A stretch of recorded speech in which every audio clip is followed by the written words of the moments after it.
Cost in health economics. Hello students, आज हम जो टॉपिक करेंगे वो है कॉस्ट इन हेल्थ इकोनॉमिक्स।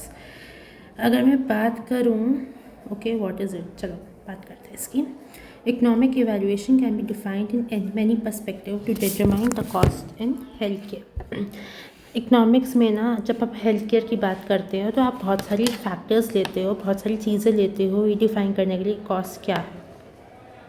ठीक है, आप जब इसमें कॉस्ट देखते हो ना, इसमें आप जो कॉस्ट का पर्सपेक्टिव, आप पॉइंट ऑफ व्यूज़ देखते हो। प्रोवाइडर का क्या पॉइंट ऑफ व्यू है, मतलब कि जो हेल्थ केयर प्रोवाइडर है ना, जो परचेज कर रहा है रॉ मटेरियल्स या गुड्स, उनका क्या, और सोसाइटी का क्या है जो ना खरीद रही है ना बेच रही है। बट सिंस हेल्थ एक ऐसा सेगमेंट है ना जिसमें सब इन्वॉल्व है, डायरेक्टली या इनडायरेक्टली, तो उनका क्या पर्सपेक्टिव है।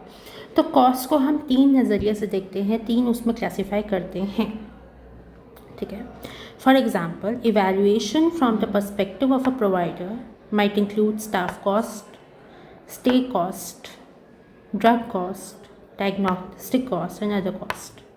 अगर मैं हॉस्पिटल के पर्सपेक्टिव से देखूं कि भैया उनकी क्या कॉस्ट आती है ना, एक प्रोवाइडर तो हॉस्पिटल ही हुआ ना, हेल्थ केयर प्रोवाइडर, तो वो देखेंगे कि भाई वो स्टाफ को कितना पैसा दे रहे हैं, स्किल्ड स्टाफ को, अनस्किल्ड स्टाफ को, जूनियर डॉक्टर, सीनियर डॉक्टर्स को, अटेंडेंस को, सुप्रियर है ना, तो सब अटेंडेंस को। ऊपर से हॉस्पिटल में हॉस्पिटल में जब इंसान रहता है तो दे नीड अ रूम की प्रॉपर मेंटेनेंस चाहिए।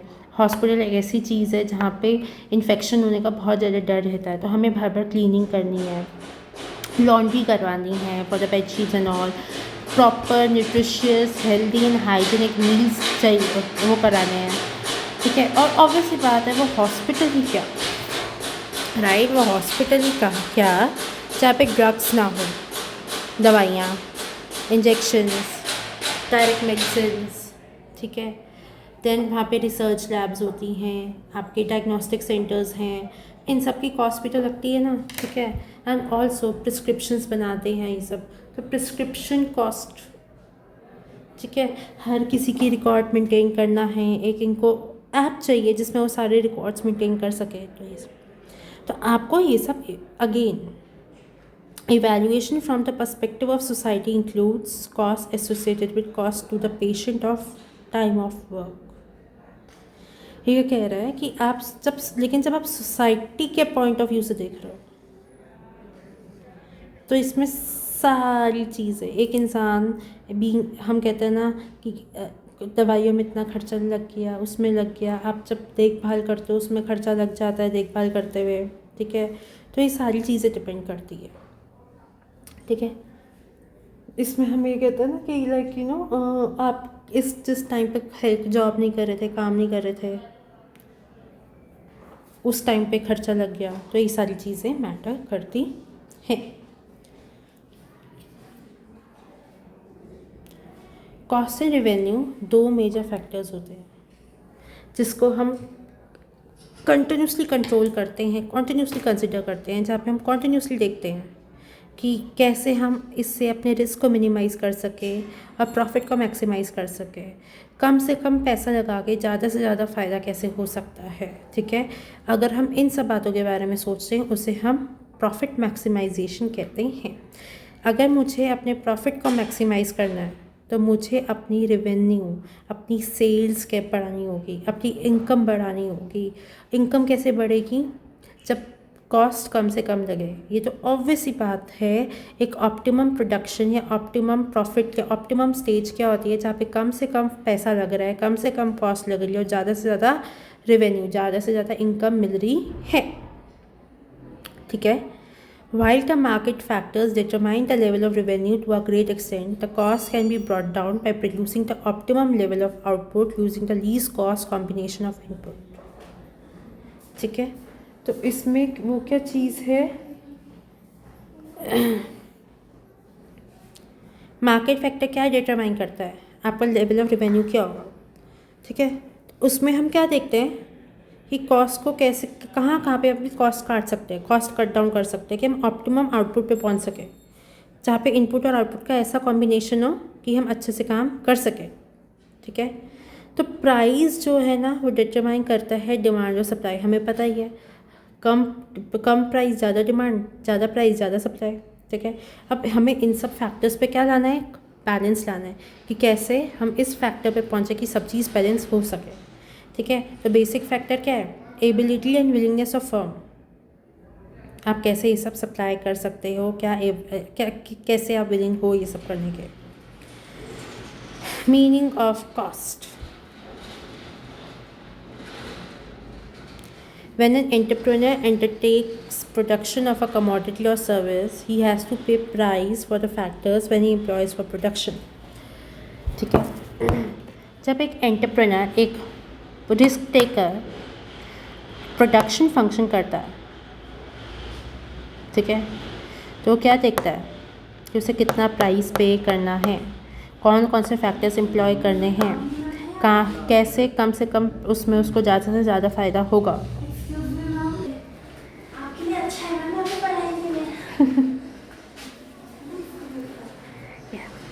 तो इसमें क्या है ना, हम लोग ये देखते हैं कि कैसे हम लोग प्राइजेस पे कर सकते हैं, ठीक है। He does pays wages to the labourers employed, से जो लोग रखे हैं उसको कैसे लेबर कर रहा है, रॉ मटेरियल कितने का आएगा, फ्यूल कैसे यूज़ होगी, अगर कुछ रेंट पे लिए हायरिंग या लीज बेसिस पे उसके क्या पैसा है, ठीक है, अगर उससे कुछ पैसा वो कर रखा है, इंटरेस्ट कितना पे करना है, तो ये सब कॉस्ट ऑफ प्रोडक्शन में इंक्लूड होता है। कॉस्ट में सारी चीज़ें इंक्लूड होती है। Factors influencing cost of production, ठीक है, बहुत सारे होते हैं। सबसे पहले तो आप लेवल ऑफ आउटपुट क्या है, कितना प्रोड्यूस कर रहे हो, क्या रिसोर्सेज यूज़ कर रहे हो, क्या फैक्टर्स यूज़ कर रहे हो, है ना। फिर आपका हॉस्पिटल क्या है, प्राइवेट हॉस्पिटल है या गवर्नमेंट हॉस्पिटल है, हॉस्पिटल कितना बड़ा है, ठीक है, उसमें कितने डॉक्टर्स बैठते हैं, क्या उसमें IPT OPD दोनों है या सिर्फ OPD है, ठीक है। उसका बिजनेस कंसर्न क्या है, क्या वो ग्रोथ चाहता है, क्या वो प्रॉफिटेबल वेंचर है, क्या वो चैरिटेबल वेंचर है, ठीक है, क्या वहाँ पे फार्मेसी है, वहाँ पे क्या क्या फैसिलिटीज़ है, रेडियोलॉजी है। ये सारी चीज़ें डिपेंड करेगी ना कि आपके कॉस्ट ऑफ प्रोडक्शन कितना आएगा, ठीक है। The size of operation, large scale और small scale management and labour efficiency, obviously बात है, जितना हमें हमारा साइज़ होगा उतनी हमें लेबर चाहिए, जितनी हमें लेबर चाहिए होगी उतनी हमें काम एफिशिएंसी चाहिए होगी उस चीज़ के लिए। कॉस्ट के कॉन्सेप्ट में आते हैं। देखो ऑब्वियस ही बात है, हम पढ़ते आ रहे कॉस्ट अलग अलग तरीके की होती है, लेकिन हर तरीके की कॉस्ट को एट्रीब्यूट करना बहुत इंपॉर्टेंट हो जाता है। क्यों, क्या कंसिडर करने के लिए कि हम किस तरीके से डिसीजन लेते हैं, ठीक है, कैसे हमें डिसीजन लेना है, किस तरीके से हमें लेना है। तो कॉस्ट जो है आपकी हम किस तरीके से कंसिडर करते हैं, हम इसको देखते हैं। अकाउंटिंग कॉस्ट, अकाउंटिंग कॉस्ट क्या होती है, accounting cost are those cost which are taken into account only when the payment and charges made by entrepreneur to supplier of various productive factors। accounting cost वो cost होती है जब हम raw material या factor payments के लिए हम जो पेमेंट करते हैं उसकी कॉस्ट को रिकॉर्ड करते हैं। ये जब हम रेंट, वेज, इंटरेस्ट, जब कोई एंटरप्रेन्योर ऐसे खर्चे पे कर रहा है उसको अपने रिकॉर्ड में लिखेगा, उस रिकॉर्ड को कहते हैं accounting cost. Accounting cost contractual हो सकती है आपकी, अभी कैश में दे दिया, बाद में दे दिया, ठीक है, so it is a contractual cash payment, ठीक है। फिर आता है accounting cost are contractual cash payment which the firm makes to other factor owner for purchasing और hiring the various factors of production. This is what that I have told you, ठीक है। अब आता है इकोनॉमिक कॉस्ट। इकोनॉमिक कॉस्ट भी खर्चा होता है, कैसा खर्चा, which is incurred by entrepreneur on all the inputs और resources to produce goods and services. तो इकोनॉमिक कॉस्ट वो खर्चा होता है आपका, वो एक्सपेंडिचर होता है, ठीक है, जो एंटरप्रेन्योर आपके रिसोर्सेज में मतलब रॉ मटेरियल वगैरह खरीदने में लगाता है, ठीक है, इन्वेस्टमेंट जिसे आप कह लो। इकोनॉमिक कॉस्ट तो इकोनॉमिक कॉस्ट क्या होती है आपकी, economic cost is the kind of investment that you are doing, ठीक है। The amount of money entrepreneur could have earn if he had invested his money capital and sold his own services. अगर वो अपने में पैसा invest करता, अपनी services को डिसवेस्ट करता, तो उस केस में होता है, ठीक है। फिर आता है एक्चुअल कॉस्ट। एक्चुअल कॉस्ट को हम टोटल एक्सपेंडिचर कहते हैं। आपकी tangible item, intangible item, services, outlay, हर चीज़ में जितना इन टोटल पैसा लग रहा है उसको हम एक्चुअल कॉस्ट कहते हैं। फिर आता है opportunity cost. It is very important from your exam point of view. ये एग्ज़ाम में आता ही आता है, ठीक है। अपॉर्चुनिटी कॉस्ट की मैं बात करूँ, अपॉर्चुनिटी कॉस्ट क्या है, सी इसको मैं एक एग्जांपल से समझाती हूँ। आप लोग जैसे आपके पास 2000 रुपीज़ है, ठीक है। अब आपको ये डिसाइड करना है कि उस 2000 रुपये का, आप मैं पर्सनल एग्जांपल दे रही हूँ पहले, फिर हॉस्पिटल का दूँगी, ठीक है। आपको ये डिसाइड करना है कि वो 2000 रुपये जो आप पे है, उस 2000 रुपये का आप क्या करना चाहते हो। आप पहला ऑप्शन है उस 2000 रुपये की आप बुक्स ले रहे हो क्योंकि आपका एग्ज़ाम आने वाला है। दूसरा ऑप्शन है आप 2000 रुपये के अपने कुछ नेसेसरी चीज़ें हैं जो आपको मंगवानी हैं, आप वो लोगे, ठीक है। तो अब पैसे तो आप पे 2000 रुपये है, आपको ये देखना है कि आपको अपना पैसा इन्वेस्ट किधर करना है। तो आप अब क्या करोगे, आप देखोगे कि अगर आप अपना पैसा बुक्स में लोगे क्योंकि आपके एग्ज़ाम आने वाले हैं, तो उसके प्रॉज एंड कॉन्स क्या होंगे, जितना आपने इन्वेस्ट किया कितने टाइम में आपको रिटर्न मिलेगा, क्या बेनिफिट्स मिलेंगे और क्या नुकसान होगा। फिर आप दूसरा देखोगे कि आपको जो नेसेसिटी चाहिए, अगर आप पैसा उसमें इन्वेस्ट करते हो तो क्या आपके फिर बुक्स का इंतज़ाम कैसे होगा। अच्छा, बुक्स का इंतज़ाम तो होगा या नहीं होगा, फिर आप कैसे करोगे सर, ठीक है। किस तरीके से आप उस चीज़ से डील करोगे और आप उसके प्रॉज एंड कॉन्स क्या होंगे, लॉसेस क्या होंगे और उन लॉसेस को आप कैसे डील करोगे, ठीक है। ओके, तो वो हो गया आपका। फिर आपने क्या किया, दोनों के प्रॉज एंड कॉन्स देखे, आपने देखा कॉस्ट कितनी लग रही है, आपने देखा किस पे इन्वेस्ट करके मुझे ज़्यादा फ़ायदा मिल रहा है, लॉस हो रहा है तो किस में कम लॉस हो रहा है, जिसमें कम लॉस होगा तो उसको आप कैसे कंपनसेट कर पाओगे, आप ये देखोगे। तो आप अपना पैसा किस पे इन्वेस्ट करोगे, जिसमें ज़्यादा फ़ायदा, कम लॉस हो रहा है, जो ज़्यादा ज़रूरी है ना। लेकिन आपने दो ऑप्शन में से एक ऑप्शन चूज़ किया तो कुछ ना कुछ नुकसान तो हुआ ना, क्योंकि दोनों में आपका अल्टीमेट फ़ायदा था। लेकिन दो तो आप कर नहीं सकते, आपको तो एक ही करना है। तो अब जब आप एक ही चीज़ में अपना पैसा इन्वेस्ट कर रहे हो, उसे कहते हैं out of the options you chose your opportunity and invested so that you can get maximum benefit out of it. So opportunity cost होता है cost of letting go, cost of second best alternative, cost of that opportunity that you let go, ठीक है, because you could not use to. ऐसे ही कभी भी कोई भी एंटरप्रेन्योर या बिजनेसमैन जब पैसा इन्वेस्ट करता है वो इस चीज़ को कंसिडर करता है। So as written over here, opportunity cost is a concept developed by Professor Hebler, right? Hebler ना एक एक्सपेरिमेंट कर रहा था, ठीक है। So even he didn't know what was he going to do. So later when जब he got to know about all this, then he termed this particular concept as opportunity cost, ठीक है। सो अगर हम इससे इस कंटेक्स्ट में बात करें, ये पर्टिकुलर वेंचर का हम ये देखते हैं क्या बेनिफिट्स फॉरगो हुए, क्योंकि we can not have the cake and also have the meal, so we have to choose the one, either the meal और द केक, राइट, ठीक है। तो उसमें हम ये देखते हैं why if I choose one what is the loss that I have to incur for the other one. Opportunity cost क्या होता है आपका, वो it says opportunity cost of a resource can be defined as the value of the resource in its next best use, ठीक है। And when ever आप जब भी अपना पैसा इन्वेस्ट करते हो, आप देखते हो at present time value money, at present अगर मैं इस पे पैसा इन्वेस्ट करूँगी तो फ्यूचर में मुझे रिटर्न्स किससे कितना मिलेगा और दोनों में से किस में ज़्यादा बेटर एंड एप्रोप्रिएट मिलेगा, ठीक है। फिर आता, अगर मैं इसको और आगे अब हॉस्पिटल कंसर्न में अगर हम बात करते हैं इसकी, suppose a very successful doctor has his own diagnostic centre premises which he can use himself और can rent it out to others. उससे का एक डॉक्टर है जिसकी अपनी प्रेमाइसेस है, या तो वो खुद चूज़ करे या अदर्स, ठीक है। तो वो देख सकता है अगर वो रेंट करेगा 50,000 मिलेगा, लेकिन वो खुद वो करेगा, ठीक है,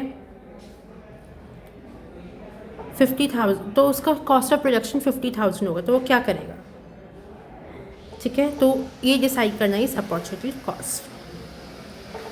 संक cost, as the name says डूबा हुआ पैसा, हर बिज़नेस में ज़रूरी नहीं है आप जितना पैसा इन्वेस्ट करते हो उतना ही आपको रिटर्न मिले। कभी कभी क्या होता है, आप जितना पैसा इन्वेस्ट करते हो सकता है कि उसके आपको रिटर्न्स ना मिले या आउटपुट ना मिले, तो वो पैसा जो डूब चुका है that is your sunk cost. Sunk cost are those expenses which are already incurred. आपने वो पैसा ऑलरेडी इंकर कर लिया है, बट इसमें जो है आपके बिजनेस के आउटपुट में कुछ फ़र्क नहीं पड़ा है, ठीक है।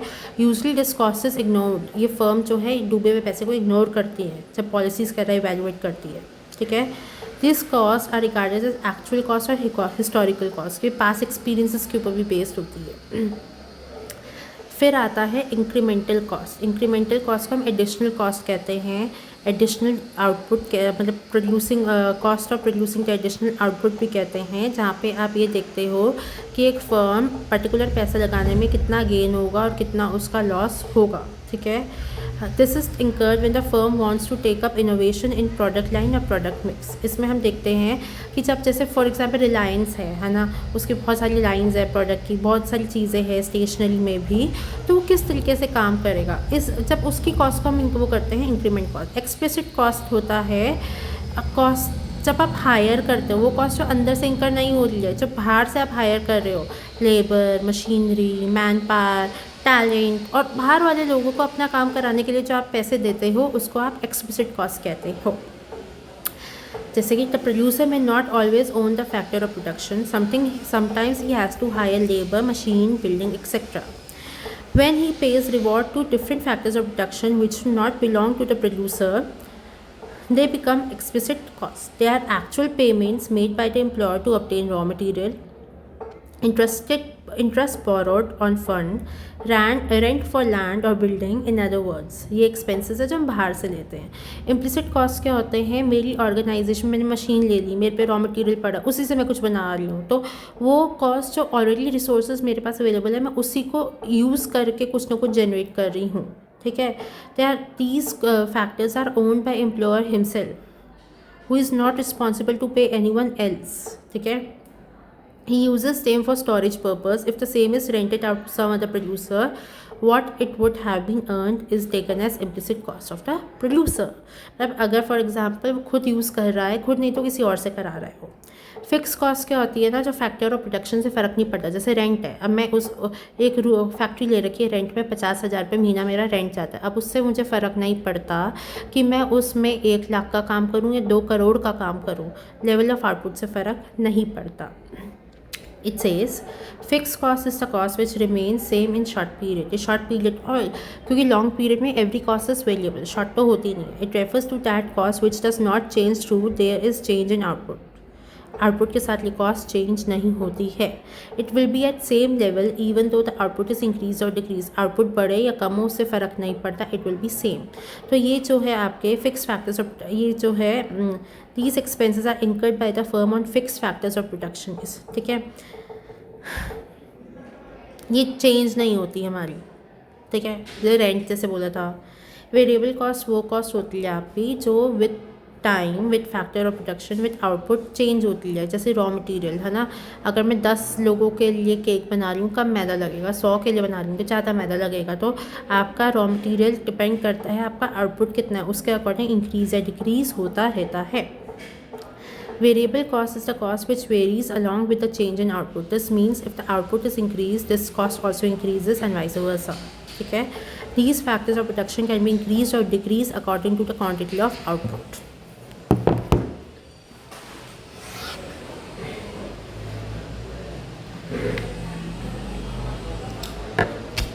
The costs correspond to these factors are called variable cost.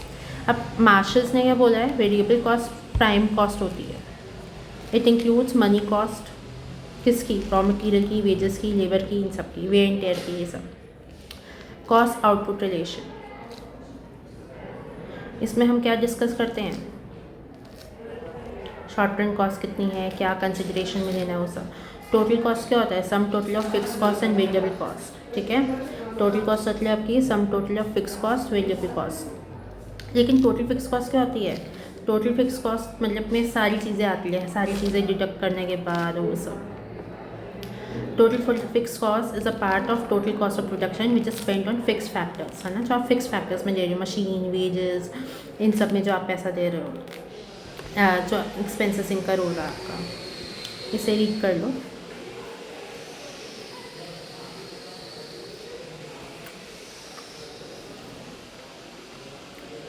Total variable cost क्या होती है, जो वेरिएबल फैक्टर्स में सेम है, ठीक है।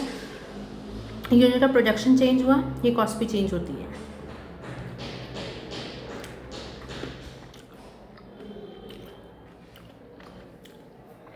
इसका कर्व देखो, टोटल वेरिएबल कॉस्ट का कर्व ऊपर के टूवर्ड्स होता है। क्यों? आउटपुट बढ़ रहा है तो कॉस्ट बढ़ेगी। एवरेज कॉस्ट क्या होता है? टोटल कॉस्ट को जब आप डिवाइड कर देते हो क्वांटिटी का पर यूनिट से, फिक्स कॉस्ट को डिवाइड करो तो एवरेज फिक्स कॉस्ट आ जाएगी। ये यू शेप में होता है, जो ये बताता है वेरिएबल कॉस्ट, फिर यू शेप में होता है, ये बताता है पहले कॉस्ट कम होती है, फिर अपने मिनिमम में पहुंचती है, फिर इंक्रीज़ होना शुरू हो जाती है पर आउटपुट के हिसाब से। सेम आपकी मार्जिनल कॉस्ट, मार्जिनल कॉस्ट होता है, जैसे मैंने अगर 10 यूनिट बनाए, मेरी 150 की कॉस्ट आई, 11 बनाए तो 170, मतलब 1 यूनिट बढ़ा तो 20 रुपये और बढ़ गए। तो एक एडिशनल यूनिट से कॉस्ट में क्या फ़र्क आएगा, दैट इज मार्जिनल कॉस्ट। ये भी यू शेप होती है।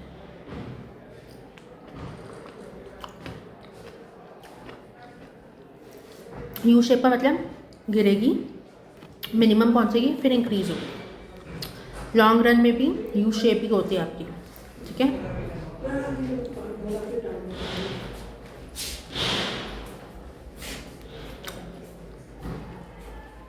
सो दिस इज इट, ठीक है। इसमें हमें इतना ही पढ़ना है। Thank you.